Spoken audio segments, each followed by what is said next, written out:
I felt my soul receding into some pleasant and vicious region, and there again I found it waiting for me.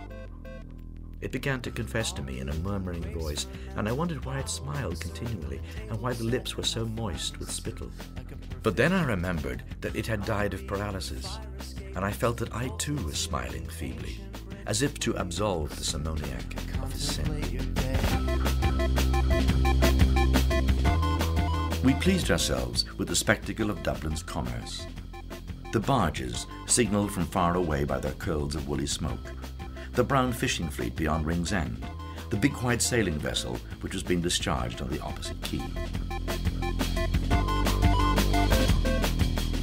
Observing me, the young lady came over and asked me did I wish to buy anything. The tone of her voice was not encouraging. She seemed to have spoken to me out of a sense of duty. I looked humbly at the great jars that stood like Eastern guards at either side of the dark entrance to the stall and murmured, "No, thank you." I'll be the platform shoes and do what heredity's done to you. Her father was becoming old lately, she noticed. He would miss her. Sometimes he could be very nice. Not long before, when she had been laid up for a day, he had read her out a ghost story and made toast for her at the fire. Another day, when their mother was alive, they had all gone for a picnic to the Hill of Howth. She remembered her father putting on her mother's bonnet to make the children laugh. They drank the health of the Queen of Hearts and of the Queen of Diamonds. Play ran very high, and paper began to pass. Jimmy did not know exactly who was winning, but he knew that he was losing. They were devils of fellows, but he wished they would stop. It was getting late. Someone gave the toast of the yacht, the Belle of Newport, and then someone proposed one great game for a finish.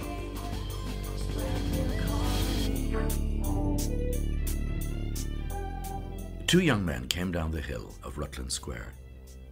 One of them was just bringing a long monologue to a close. The other, who walked on the verge of the path, wore an amused, listening face.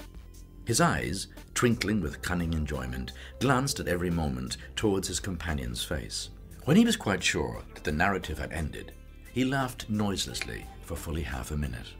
Then he said, "Well, that takes the biscuit." His voice seemed winnowed of vigour, and to enforce his words, he added with humour, "That takes the solitary, unique, and, if I may so call it, recherché biscuit."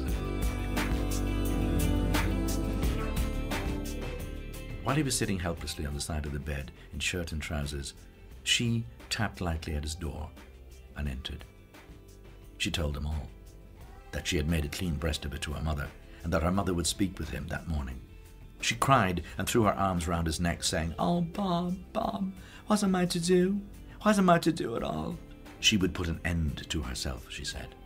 He comforted her feebly, telling her not to cry, that it would be all right, never fear. He felt against his shirt the agitation of her bosom. A horde of grimy children populated the street. They stood or ran in the roadway, or crawled up the steps before the gaping doors, or squatted like mice upon the thresholds. Little Chandler gave them no thought. He picked his way deftly through all that minute, vermin-like life, and under the shadow of the gaunt spectral mansions in which the old nobility of Dublin had roistered.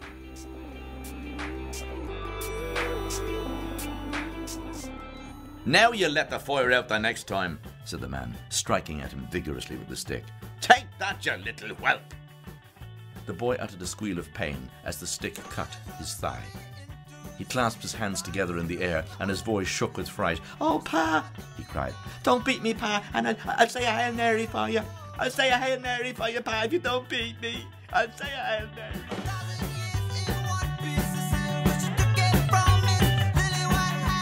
And Maria, blushing very much, began to sing in a tiny, quavering voice. She sang, "I dreamt that I dwelt."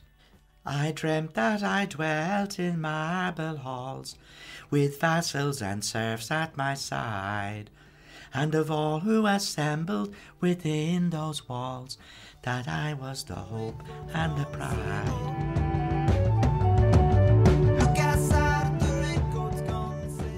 Those venal and furtive loves, filled him with despair. He gnawed the rectitude of his life. He felt that he had been outcast from life's feast.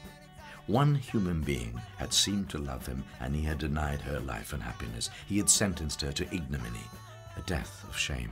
He knew that the prostrate creatures down by the wall were watching him and wished him gone. No one wanted him. He was outcast from life's feast.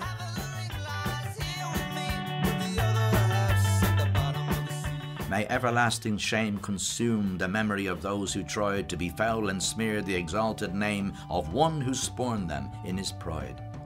He fell, as fall the mighty ones, nobly undaunted to the last, and death has now united him with Erin's heroes of the past.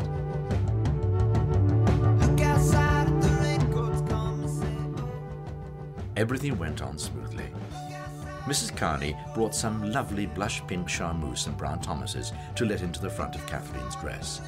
It cost a pretty penny, but there are occasions when a little expense is justifiable.